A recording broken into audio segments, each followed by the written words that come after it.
Pemirsa, pengendara motor terperosok ke lubang galian proyek instalasi pipa air di Jalan Dan Mogot Kalideres, Jakarta Barat.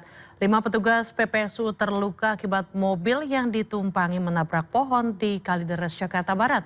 Sementara di Kelapa Gading, Jakarta Utara, pohon angsana ambruk dan menimpa 2 mobil yang sedang melintas.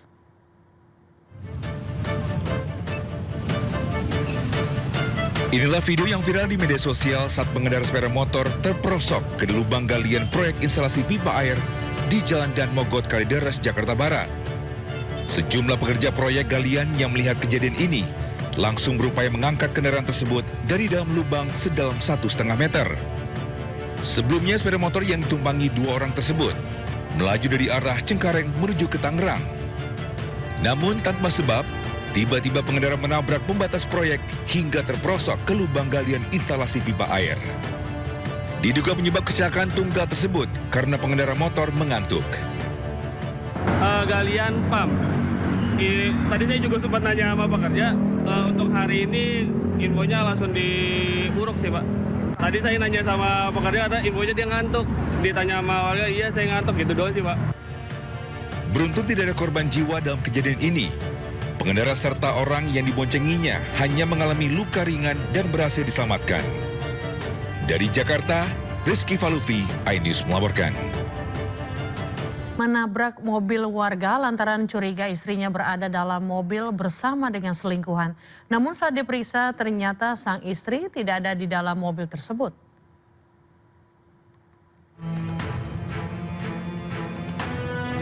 Inilah video amatir saat HSR, personel Polres Tapanuli Selatan, menabrak mobil seorang warga di Jalan Karya Wisata, Kecamatan Medan Johor, Kota Medan pada 28 Mei lalu.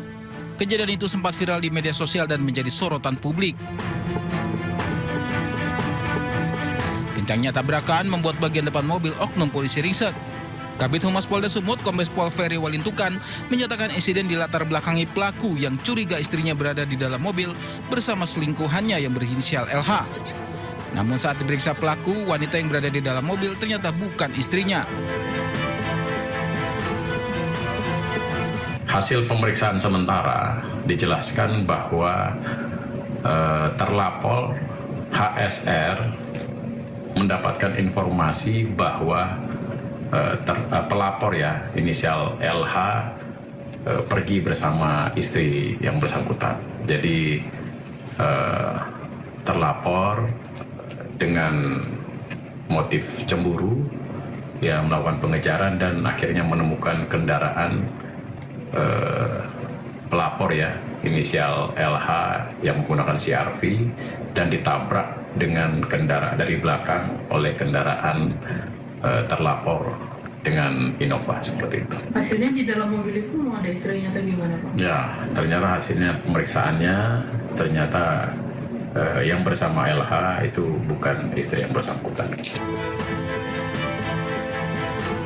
Kasus ini telah dilaporkan korban LH secara pidana umum dan profesi Polri pada 28 Juni lalu. Penyidik masing-masing satuan kerja sedang menyelidiki kasus ini. Dari Medan, Sumatera Utara, Aminur Rasid, iNews melaporkan. Ratusan korban investasi bodong menggeruduk kantor Mandiri Taspen di Purwokerto, Jawa Tengah. Aksi ini nyaris ricuh saat para korban memaksa masuk kantor.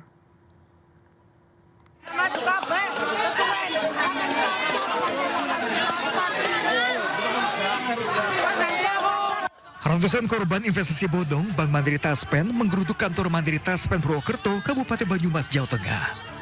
Saling dorong pun tak terhindarkan ketika ratusan warga korban investasi bodong yang merupakan pensiunan ini berusaha masuk kantor. Melakukan transaksinya di bank dengan form yang ada, tapi semua itu tahunya ini adalah Bank Taspen Mandiri. Aku amat berangkat kami diberi upah pajak. Jangan mau dikasih makan sama Mandiri Taspen gara-gara utang. Saya punya sakit. Bahkan karena takut menahan emosi, sejumlah emak sambil orasi pun menangis. Mereka menuntut Bank Mandiri Taspen mengembalikan uang dan membatalkan kredit mereka. Pasalnya, akibat ulah dari salah satu karyawannya menjanjikan simpanan investasi, mereka kehilangan ratusan juta rupiah. Bahkan mereka juga harus mencicil bunga kredit sebesar 5 juta rupiah tiap bulan. secara hukum itu sudah cacat hukum. Terbuka hatinya para pegawai Mandiri Taspen untuk bisa mengakomodir para pensiunan. Keinginannya apa? Intinya minta dibatalkan kreditnya sehingga mereka jadi tidak hidup sengsara. Karena harus 20 tahun dibatalkan kredit. Kami tidak akan menuntut oknum, tapi kami menuntut kata lembaganya Mandiri Taspen. Karena semua dikerjakan ada di tentang urusan dengan individu silakan Bank Mandiri yang menuntut. Kami nasabah ini adalah Bank Mandiri Taspen. Salah satunya adalah tuntutannya adalah batalkan kredit. Demo diawali dengan long march sambil meneriakan yel-yel. Mereka juga membawa sejumlah poster tuntutan batalkan kredit. Total ada 127 pensiunan yang menjadi korban investasi bodong. Bahkan nilainya mencapai 27 miliar rupiah. Para korban mengancam akan mendirikan tenda untuk menginap jika Mandiri Taspen tidak mengembalikan uang mereka serta membatalkan kredit. Dari Banyumas, Jawa Tengah, Saldin Ayubi, iNews melaporkan.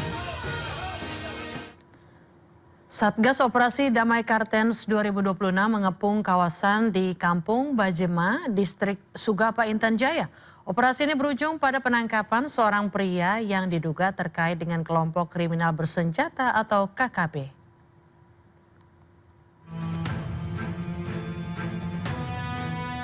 Di antara ribuan pohon dan permukiman warga di Kampung Bajema, Distrik Sugapa, Intan Jaya, tim Satgas Operasi Damai Kartens 2026 bergerak mempersempit ruang gerak target operasi. Sesaat kemudian, seorang pria ditangkap tanpa perlawanan berarti. Saat penangkapan, petugas menyita satu unit telepon genggam yang kini menjadi barang bukti untuk kepentingan penyelidikan.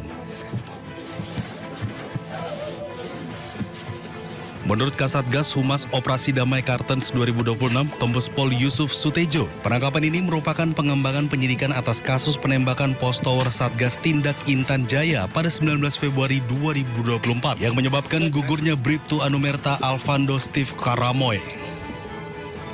Penyidik juga masih mendalami dugaan keterlibatan pelaku dalam sejumlah gangguan keamanan lain di Intan Jaya pada tahun 2026. Hingga kini Satgas Operasi Damai Kartens 2026 masih melakukan pengembangan penyelidikan. Masyarakat diimbau untuk tetap menjaga situasi keamanan serta memberikan informasi yang dapat membantu proses penegakan hukum di Papua Tengah. Dari Intan Jaya, Papua Tengah, Cornelia Mudumi, iNews melaporkan. 3 perampok bersenjata tajam menyatroni minimarket di Blitar, Jawa Timur. Pelaku menyekap karyawan minimarket dan uang total hingga 100 juta rupiah.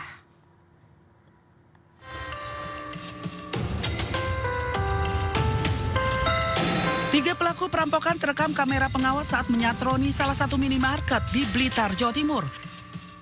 Dengan menggunakan senjata tajam, pelaku mengejar karyawan minimarket sambil mengancamnya. Pelaku mengikat dan menyekap penjaga minimarket. Dari 3 tempat kejadian perkara di wilayah Blitar, yakni Kecamatan Wonodadi, Srengat, dan Ponggok, komplotan ini menggasak uang minimarket dengan total hingga 100 juta rupiah.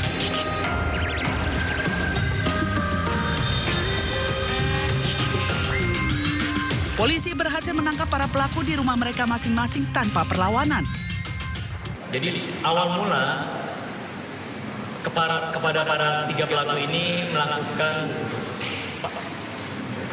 pencarian, hunter ke beberapa lokasi, sasarannya Alfamart yang buka 24 jam.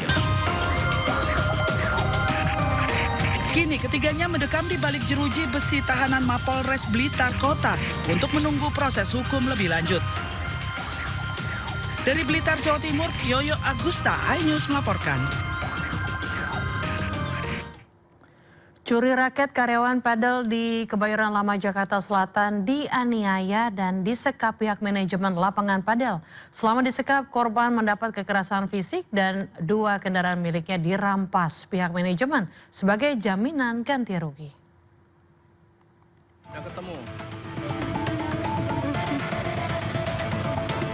Usai disekap selama 2 hari oleh pihak manajemen lapangan padel, Abdul Latif akhirnya dapat bertemu keluarga.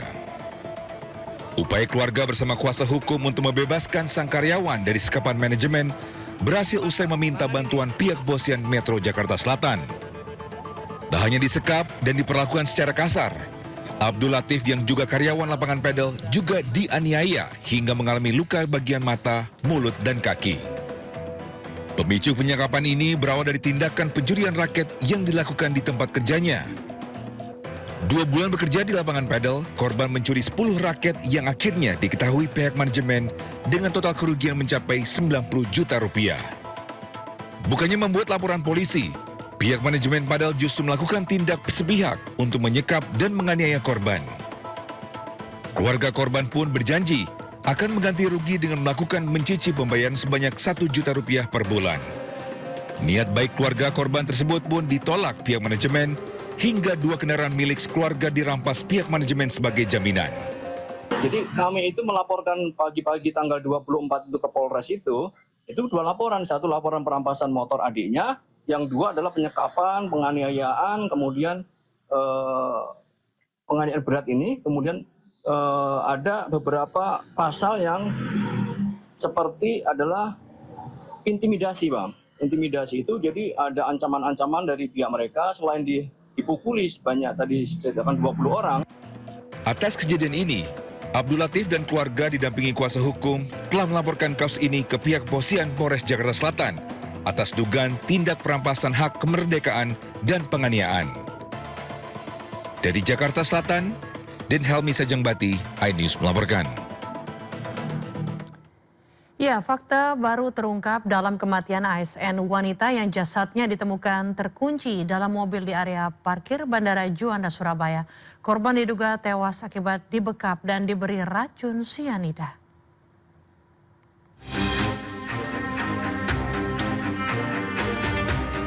Korban dikenal sebagai Sekretaris Dinas Perumahan Rakyat Bangkalan atau orang nomor 2.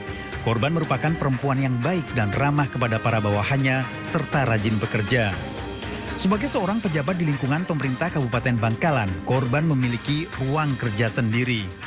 Saat kejadian, korban masih berkomunikasi hingga Sabtu pagi, hingga ditemukan tewas Rabu siang di dalam mobil dinasnya yang terkunci di area parkiran Bandara Juanda, Surabaya. Memang sebelumnya itu pamit izin ke saya, memang Pak, orang tua saya memang sakit Pak, jadi saya mohon izin nanti sering menjenguk dan menunggui orang tua, itu ke saya bilangnya gitu.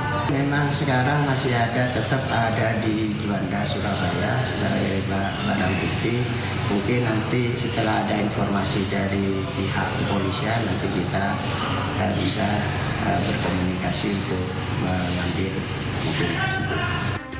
Keluarga korban yang diwakili kuasa hukumnya mengatakan berdasarkan hasil otopsi sementara Rumah Sakit Bayangkara, korban terindikasi kuat jadi korban pembunuhan. Bekas kekerasan benda tumpul pada tubuh korban baik di bagian telinga dan wajah. Dari hasil otopsi sementara tersebut, keluarga menyimpulkan bahwa ini telah ada indikasi pembunuhan. Bagaimana ini terjadinya? Tentu harus ada pelaku yang ditangkap. Sudah ada orang yang tampak dalam CCTV itu yang membawa mobil itu masuk ke dalam bandara. Korban telah dimakamkan, kondisinya tidak hamil, perut korban membesar akibat pembusukan. Polisi masih menyelidiki penyebab pasti kematian korban. Tim forensik masih menunggu hasil lapor Polda Jawa Timur terkait kondisi organ dalam tubuh korban.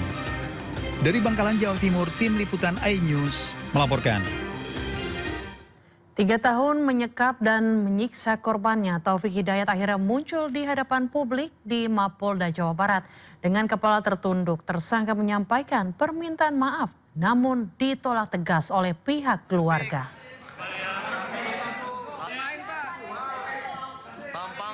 Taufik Hidayat, pelaku penganiayaan dan penyekapan gadis YT atas desakan para jurnalis saat konferensi pers di Mapolda Jawa Barat di Kota Bandung untuk dihadirkan. Taufik dihujani pertanyaan dari para jurnalis, namun Taufik terus menunduk. Taufik hanya menyampaikan permintaan maaf.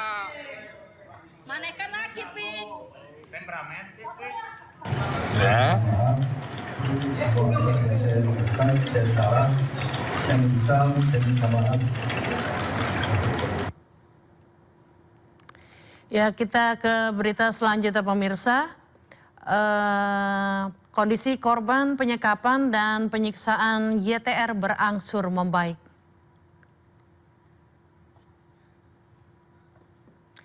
Korban penyekapan dan penyiksaan berinisial YTR saat ini masih menjalani perawatan tim medis Rumah Sakit Hasan Sadikin Bandung. Saat ini korban YTR telah bisa berkomunikasi, makan dan duduk. Tim RSHS tengah memulihkan dari psikisnya korban YTR. Sebelum melakukan tindakan operasi, tim RSHS tengah melakukan pembersihan luka sambil menunggu kondisi korban stabil.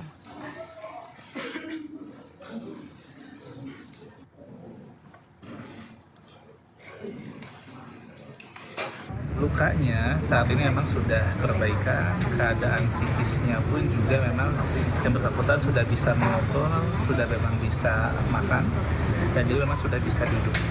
Nah, kita sambil menunggu untuk operasinya, yang penting sekarang adalah kita pemulihannya dulu. Setelah itu, setelah stabil, keadaan stabil, baru kita melaksanakan untuk next step-nya seperti ini. Sidang Pansus Hak Angket DPRD Kabupaten Goa terkait dugaan perselingkuhan Bupati Goa dan konsultan politiknya digelar di kantor DPRD Kabupaten Goa, Sulawesi Selatan. Sementara Bupati Goa Siti Husniah Talenrang menilai pembahasan yang menyentuh ranah pribadi tidak berkaitan dengan kebijakan pemerintahan.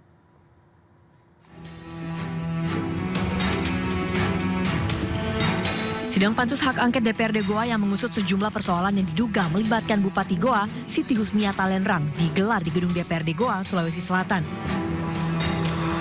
Dalam sidang itu 14 saksi hadir untuk memberikan keterangan di hadapan anggota Pansus, termasuk mantan suami Bupati Kabupaten Goa berinisial HA dan mantan supir Bupati Goa.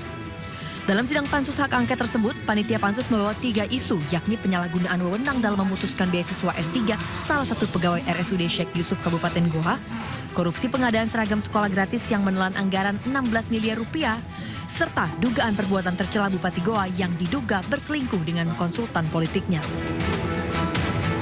Sementara pembahasan terhadap dugaan perbuatan tercela dilakukan karena materi itu termasuk dalam usulan hak angket yang disampaikan dalam rapat dengar pendapat sebelumnya. Bupati Goa Siti Husniah Talenrang menyayangkan terkait pembahasan yang menyentuh kehidupan pribadinya. Saya merasa terusik dengan apa yang dilakukan oleh teman-teman DPR yang terlalu jauh masuk ke ranah pribadi karena itu sifatnya non kebijakan. Menurut saya, mari kita benar-benar memahami tugas kewajiban masing-masing karena setiap manusia itu mempunyai privasi yang sebenarnya siapapun orangnya itu berhak untuk hak pribadinya tidak diganggu. Kami telah bersepakat di pansus ini dan bahkan di DPRD ini untuk kita tidak masuk di persoalan pribadi. Kita masuk ke persoalan kebijakan dan kewenangan dan adanya kemungkinan gangguan-gangguan terhadap penyelenggaraan pemerintahan daerah. Sidang Pansus Hak Angket rencananya akan kembali digelar pada Kamis mendatang. Dari Kabupaten Goa, Sulawesi Selatan, Bukma, iNews melaporkan.